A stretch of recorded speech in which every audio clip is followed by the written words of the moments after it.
নমস্কার বন্ধুরা। ভারতবর্ষ ডিজিটাল দুনিয়ায় আরও এক ধাপ এগিয়ে গেল, কারণ বিশ্বের মধ্যে সর্বপ্রথম ভারতবর্ষই তাদের ইউপিআই অ্যাপগুলিতে একটি বড় ধরনের সুবিধা যুক্ত করলো। অর্থাৎ সমস্ত ধরনের ইউপিআই ব্যবহারকারী, অর্থাৎ ফোনপে, গুগল পে, ভীম সহ অন্যান্য যে ইউপিআই ব্যবহার করেন যে সমস্ত গ্রাহকরা, তাদের জন্য একটি ধামাকা অফার বা ধামাকা সুবিধা নিয়ে এলো ভারতবর্ষের এনপিসিআই। এবং এই সুবিধাটির ফলে ইউপিআই ব্যবহারকারীদের তো আর সেভিংস অ্যাকাউন্টের প্রয়োজনই নেই, উপরন্তু সেখানে সুদও পাওয়া যাবে 7 থেকে 8%। তো বিষয়টা কি, সেটা অবশ্যই আমরা ভিডিওতে আলোচনা করব, যে কী কারণে বা কীভাবে এই সুবিধাটি পাওয়া যাবে। তো তার জন্য আপনাকে কিন্তু এই ভিডিওটি সম্পূর্ণ দেখতে হবে। এবং এই যে নতুন সুবিধাটি বলা হচ্ছে, এটা হচ্ছে ভারতবর্ষ মানে এমন একটি দেশ যে কিন্তু প্রথম শুরু করলো, যেটাকে বলা হচ্ছে পে উইথ মিউচুয়াল ফান্ড। অর্থাৎ মিউচুয়াল ফান্ড থেকে সরাসরি টাকা প্রদান করতে পারবেন ইউপিআই অ্যাপের মাধ্যমে। তো আপনি হয়তো প্রথমেই বলতে পারেন যে আমার তো মিউচুয়াল ফান্ড নেই, সেক্ষেত্রে কী করব।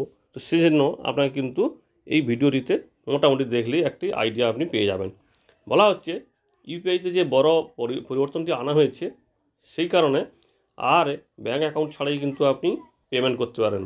মিউচুয়াল ফান্ড দিয়ে অর্থ প্রদান বলতে কি, সরাসরি লিকুইড মিউচুয়াল ফান্ড। অর্থাৎ মিউচুয়াল ফান্ড যারা ইনভেস্ট করেছেন তারা জানেন যে ইকুইটি, ডেবিট ফান্ড বলে, ডেপ্ট ফান্ড বলে মোটামুটি ভাগ থাকে। সেই ডেপ্ট ফান্ডের একটা প্রকারকে বলা হয় লিকুইড ফান্ড। অর্থাৎ এখান থেকে যখন ইচ্ছা টাকা তুলতে পারবেন।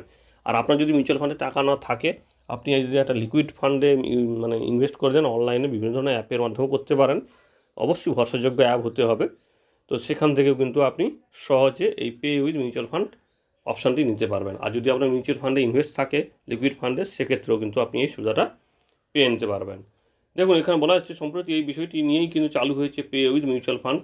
আসলে লিকুইড ফান্ডে টাকা থাকলে সেটা অনেক ক্ষেত্রে সেভিংস অ্যাকাউন্টের মতন কাজ করে, যদিও লিকুইড ফান্ডের রিটার্ন কিন্তু অনেকটাই বেশি। সেভিংস অ্যাকাউন্টে কোথায় সুদ দিচ্ছে 2.5 টাকা, 3 টাকা, খুব বেশি হলে 4 টাকা। আর খুব কিছু কিছু ব্যাঙ্ক হয়তো শর্তে একটু বেশি দেয়, না হলে কিন্তু মোটামুটি 2.5 টাকা, 3 টাকায় সুদ থাকে। কিন্তু লিকুইড ফান্ডে আপনি 8 টাকা, 9 টাকার কাছাকাছি আপনি রিটার্ন পেয়ে যাবেন।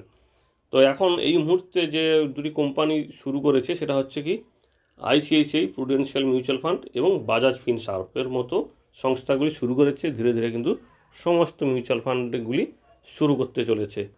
তো এখানে বলা হচ্ছে যে কেন এই নতুন সুবিধা এত আকর্ষণীয়। সেভিংস অ্যাকাউন্টে যেখানে সুদের হার 4% কম, সেখানে লিকুইড ফান্ডে বর্তমানে 7% বা তার বেশি কিন্তু রিটার্ন পাওয়া যাচ্ছে। অর্থাৎ আপনার সামান্য সময়ের জন্য টাকা রাখা, যেটা আপনি সেভিংস অ্যাকাউন্টেও রাখতেন, সেটা যদি লিকুইড ফান্ডে রাখেন, সেক্ষেত্রে কিন্তু আপনি সুদও ভালো পাচ্ছেন, উপরন্তু সেভিংস অ্যাকাউন্টের মতন প্রয়োজন হলে ইউপিআইয়ের মাধ্যমে টাকাও লেনদেন করতে পারবেন। সে 1 টাকা হলেও আপনি কিন্তু এই ইউপিআইয়ের মাধ্যমে ব্যবহার করতে পারবেন। অর্থাৎ তাৎক্ষণিক তরলতা, অর্থাৎ প্রয়োজনে আপনি লিকুইড মানিটাকে, অর্থাৎ আপনার যে সেভিংসটি আছে, যে টাকাটি আপনি রেখেছেন, যেটা সেভিংস অ্যাকাউন্টে রাখতেন, সেটাও কিন্তু আপনি সহজে ব্যবহার করতে পারবেন। আর ইউপিআই পেমেন্টের সুবিধা কি, আপনাদের মানে আমরা অনেকেই কিন্তু ইউপিআই পেমেন্ট করি এবং তার জন্য কিন্তু আমাদেরকে সেভিংস অ্যাকাউন্টের প্রয়োজন হয়। আর এখানটায় এই যে সুবিধাটা হচ্ছে কি, এই যে লিকুইড ফান্ড, এটার মাধ্যমে আপনি বিশেষ করে যারা যে সমস্ত ব্যক্তিরা ব্যবসা করেন, তাদের ক্ষেত্রে তো অবশ্যই খুবই এটা মানে যুগোপযোগী বলা যায়। কারণ কি, তাদের অনেক টাকা একসঙ্গে পড়ে থাকে, তো তাদের জন্য কিন্তু লিকুইড ফান্ডে ইনভেস্ট করে সেখান থেকে এই মিউচুয়াল ফান্ড থেকে ইনভেস্ট করা যেতে পারে। কিন্তু এখানে একটা বিষয় অবশ্যই সাবধান থাকতে হবে। মিউচুয়াল ফান্ড এটা যেহেতু একটি রিস্ক ফান্ড, অর্থাৎ রিস্ক ফান্ড বলতে কি, সেভিংস অ্যাকাউন্টে 5 লক্ষ টাকা পর্যন্ত আপনার বিমা থাকে অটোমেটিক্যালি, কিন্তু মিউচুয়াল ফান্ড মানে লিকুইড ফান্ড হতে পারে, সেটা কম রিস্ক হতে পারে, কিন্তু রিস্ক থাকে। তো সেই বিষয়টা কিন্তু অবশ্যই মাথায় রাখতে হবে। ঝুঁকি কিন্তু কিছুটা হলেও থাকবেই। ঘন ঘন টাকা তুললে আর একটি সমস্যা কী হতে পারে, short term capital gain tax দিতে হতে পারে। এবং যারা বিশেষ করে 30%-এর বেশি ট্যাক্স ব্র্যাকেটে পড়েন, তাদের জন্য কিন্তু এটা একটা মাথা ব্যথা হতে পারে। আবার বেশ কিছু বাজার বিশেষজ্ঞ এটাও বলছেন, এই ফান্ডকে যেন পুরোপুরি আপনার জরুরি তহবিলের বিকল্প না ভাবা হয়। অবশ্যই কিন্তু সেভিংস অ্যাকাউন্ট রাখতেই হবে। এটা জাস্ট আপনি টাকাটা রাখলেন, কিছু টাকা এক্সেস, সেটাকে আপনি পরে ব্যবহার করবেন, কিন্তু হাই রিটার্নও পেয়ে গেলেন। এটা কীভাবে কাজ করবে বলা হচ্ছে যে আপনার ইউপিআই পেমেন্ট যখন আপনি করতে যাবেন, যেমন আমরা ব্যাঙ্ক সিলেক্ট করি, সেই রকম মিউচুয়াল ফান্ড সিলেক্ট করতে হবে ওখান থেকে।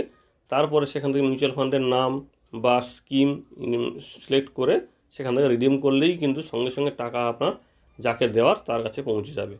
তো এটা সঞ্চয় অ্যাকাউন্টের থেকে অবশ্যই ভালো। কারণটা কি, সঞ্চয় অ্যাকাউন্টে যেখানে সুদের হার কম, এখানে সুদের হারটা অনেকখানি বেশি এবং উচ্চতর রিটার্নের ফলে কিন্তু আপনার লাভটা বেশি হবে। এবং অবশ্যই এই উদ্ভাবনী বিষয়টা ভারতবর্ষই কিন্তু প্রথম দেশ যারা কিন্তু এটা শুরু করেছে। তবে হ্যাঁ, যেসব বিষয় দিকে অবশ্যই নজর রাখবেন, এখানটায় সীমা কিন্তু 50,000 টাকা, অর্থাৎ দৈনিক সীমা 50,000 টাকা। তাৎক্ষণিক যে আপনি যে টাকাটা তুলবেন 50,000 টাকা কিন্তু এখান থেকে তুলতে পারবেন। কম ঝুঁকিপূর্ণ, তবে ঝুঁকিমুক্ত নয়। ঝুঁকিটা কম, কিন্তু একেবারে ঝুঁকিমুক্ত কিন্তু বলা যাবে না। কর পড়তেই পারে। Short term capital gain tax 24 মাসের কম হলে short term capital gain tax পড়ে যেতে পারে, আবার 24 মাসের বেশি হলে আবার সেটা long term capital gain tax হবে। আবার কিছু কিছু ফান্ডের ক্ষেত্রে 36 মাস হয়, তো সেগুলো অনেক আলাদা বিষয়। মোটামুটি ক্যাপিটাল গেইন ট্যাক্স বেশি লাগতে পারে যদি আপনার বেশি লেনদেন হয়। সম্পূর্ণ সঞ্চয় অ্যাকাউন্টে প্রতিস্থাপন কিন্তু এটা হতে কোনোদিনই পারবে না। সেভিংস অ্যাকাউন্টে কিন্তু সুদ কম দিলেও কিন্তু আপনি আপনার মতন ব্যবহার করতে পারবেন, যেখানে ট্যাক্সের সমস্যা নেই। এবারে কি করবেন, লিকুইড ফান্ডে আপনি টাকা রাখতে পারেন, তাতে সেভিংস অ্যাকাউন্টের তুলনায় অবশ্যই বেশি রিটার্ন পাবেন। কিন্তু এই বিষয়টা অবশ্যই মনে রাখবেন, কিন্তু সর্বদা সেভিংস অ্যাকাউন্টেও কিন্তু কিছুটা টাকা রাখতে হবে এবং বিনিয়োগের শৃঙ্খলা বজায় রেখে ইউপিআইয়ের এই নতুন সুবিধাটা আপনি নিতে পারেন। আর যে কোনো বিনিয়োগ বাজারে ঝুঁকি রয়েছে, ফলে আগে বিনিয়োগ সংক্রান্ত বিভিন্ন নথি পড়ে দেখবেন এবং সেই সংক্রান্ত সুবিধা নেওয়ার চেষ্টা করবেন। কারণ সমস্ত জায়গাতে, ব্যাংকেও কিন্তু 5 লক্ষ টাকার বেশি হলেই ঝুঁকি হয়ে যাবে। মিউচুয়াল ফান্ড মানে সে বাজার মার্কেট লিঙ্কড, সেখানেও কিন্তু রিস্ক হতে পারে। তো এই পে উইথ মিউচুয়াল ফান্ড স্কিমটি কেমন লাগলো আপনার, বা এটা আদৌ শুরু হলে সম্পূর্ণরূপে সমস্ত ফান্ড বা সমস্ত ইউপিআইতে এখন চালু না হলেও ধীরে ধীরে কিন্তু সবগুলোতেই চালু হবে। ভারতবর্ষ যেহেতু শুরু হয়েছে, সমস্ত ক্ষেত্রে কিন্তু চালু হবে। আশা করব এই বিষয়ে অবশ্যই আপনার গুরুত্বপূর্ণ মতামতটি দিয়ে যাবেন। ধন্যবাদ।